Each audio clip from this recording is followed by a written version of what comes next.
औज़ु बिल्लाहि मिनश्शैतानिर्रजीम बिस्मिल्लाहिर्रहमानिर्रहीम। हज़रात, जैसा कि मेरे इल्म में आया है कि वसीम रिज़वी ने आज फिर एक नया शगुफ़ा छोड़ा है, और वो शगुफ़ा ये है कि हमने कुरान पाक की 26 आयतों को रिमूव कर दिया है और रिमूव करके वज़ीर आज़म हिंदुस्तान श्री नरेंद्र मोदी जी को उस कुरान की कापी भेज दी। मैंने कुरान मजीद में से 26 वो विवादित आयतें जो आतंकवाद को बढ़ावा देती थी उनको हटाकर, और कुरान मजीद के जो सूरे थे वो सीरियल से नहीं थे, उनका क्रम संख्या ठीक करते हुए एक नया कुरान मजीद तैयार कर दिया है। मैंने प्रधानमंत्री जी को उसका एक मॉडल भेजा है अपने पत्र के साथ में, और उनसे कहा है कि इस कुरान मजीद को सभी मदरसों में और मुस्लिम समाज में पढ़वाए जाने की व्यवस्था सुनिश्चित कराएं। मैं ऑल इंडिया शिया फसला बोर्ड के हवाले से भरपूर तरीके से वसीम रुश्दी के इस बयान की मदम्मत करता हूँ। असल में इसके पीछे पूरी तरीके से उन लोगों की साजिश है जो हमारे मुल्क को तोड़ना चाहते हैं, हमारे मुल्क के इत्तेहाद को। हमारा मुल्क एक यकजहती का मुल्क है जहाँ हर मज़ाहिब के लोग रहते हैं। कभी अज़ान के ऊपर एतराज़ करके मस्जिद के लाउड स्पीकर के ऊपर कि लाउड स्पीकर की अज़ान से हमें डिस्टर्बेंस होता है, कोर्ट में याचिका दायर कराई जाती है।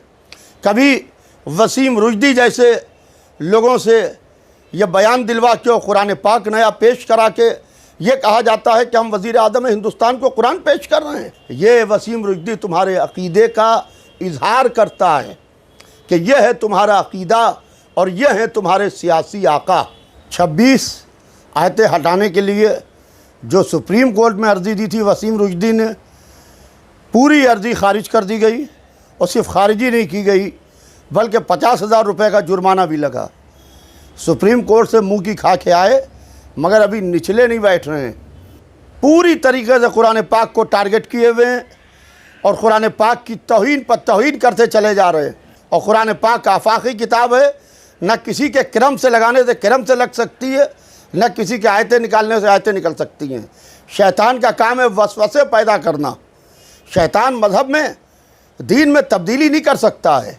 1,24,000 नबी आए, 12 इमाम आए, मगर शैतान वसवसे पैदा करता रहा, मगर मज़हब में तब्दीली ना कर सका।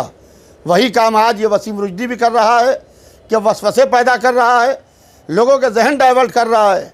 लिहाजा कोई ये ना समझे कि शियों की कुरान पाक अलग है और दूसरे मुसलमानों का अलग है। नहीं, कुरान पाक एक है फ़कत। ऑल इंडिया शिया फसला बोर्ड बहुत ज़िम्मेदारी के साथ ये मैसेज दे रहा है अपने इस वीडियो पैगाम के ज़रिए से कि कुरान पाक अल्लाह की एक किताब है जो सुबह क़यामत तक एक रहने वाली है।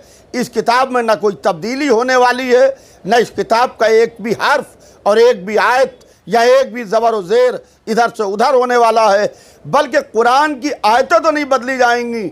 ज़माना खुद देखेगा आयतों के बदलने वाले कितने रंग और रूप बदलते हैं कि गिटगिटान भी शर्मा जाए। जब जंग नहरवान में इसी कुरान को नेज़े पर बुलंद किया गया तो हज़रत अली अलैहिस्सलाम ने कहा कि यह धोखा है, यह कुरान नहीं है। और जब खोला गया तो उसमें से पत्थर निकले। ये जो सही कुरान पेश किया गया है, असल में ये धोखा दिया गया है नहरवान की तरह। और मैं हुकूमत हिंदुस्तान से और मैं सूबाई हुकूमत से और मरकज़ी हुकूमत से ये गुजारिश करता हूँ कि ऐसे लोगों के ऊपर सख्ती से लगाम लगना चाहिए जो बार बार हमारी मुक़द्दस किताब कुरान पाक, जो एक कुरान है, क्योंकि मौला अली हों या हमारे 11 इमाम हों, हमारे 12 इमामों ने इसी कुरान पाक को माना है जो उम्मत मुस्लिमा पूरी दुनिया में पढ़ रही है। अगर कुरान किताब मुबीन है तो कुरान के बताने वाले इमाम इमामुल मुबीन है। लिहाजा इस कुरान को न तब्दील किया जा सकता है, न इस कुरान को बदला जा सकता है। और इस कुरान के अंदर है कि ला रद्बिन वला याबिसिन इल्ला फ़ी किताब मुबीन। कोई खुश्क तर ऐसा नहीं है जो इस किताब मुबीन में ना हो। कुरान पाक में हर किस्म का इल्म मौजूद है, हर शय, कोई शय ऐसी नहीं है जो कि इस कुरान पाक में ना हो। मगर 26 आयतों को कह रहे हो कि आतंकवाद की ट्रेनिंग देती हैं जिसको हमने हटा दिया है। अरे कुरान तो पैगाम अमन है। अब अगर से उसको गंदे जहन से सोचा जाए तो वो सिवाय तुम्हारे जैसे लोगों को आतंकवादी दिखाई देगा और तुम्हारे आकाओं को आतंकवाद दिखाई देगा। वसीम रुश्दी, तुम जैसे लोगों को ये किसने इख्तियार दिया कि तुम कुरान पाक की तौहीन कर रहे हो और सही कुरान की बात कर रहे हो? क्या तुमने कुरान पाक को सही बुखारी या सही मुस्लिम समझ रखा है, जो दूसरी किताबें हैं, कि सही कुरान भी पेश हो?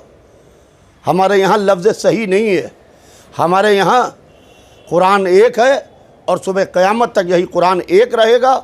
और इस कुरान पाक को जो मिटाने की और बदलने की बात करेगा, ज़माना देखेगा कि वो मिट जाएगा।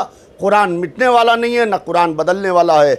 लिहाजा मैं इसकी भरपूर तरीके से एक दफ़ा फिर से मजम्मत करता हूँ और मैं फिर ऐसे लोगों के ख़िलाफ़, वसीम रुश्दी जैसे लोगों के ख़िलाफ़ ऐसा मुतालबा करता हूँ कि इनको बाकायदा सिर्फ मज़हब इस्लाम से और शियत से खारिज न किया जाए, बल्कि कड़ी से कड़ी सज़ा दी जाए। फ़कत वस्सलाम।